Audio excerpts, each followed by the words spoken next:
Now let's do some exercise.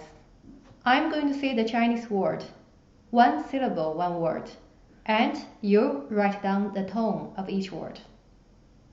The first one, yi, yi.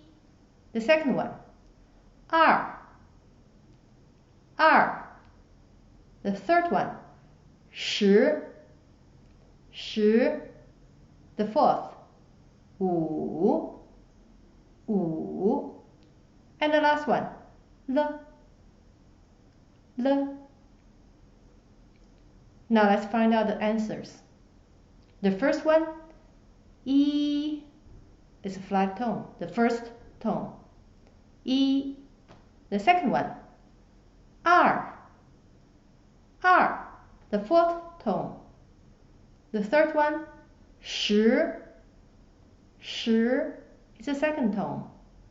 The fourth one, wu, wu, the third tone. Last one, le, le, it is a light tone.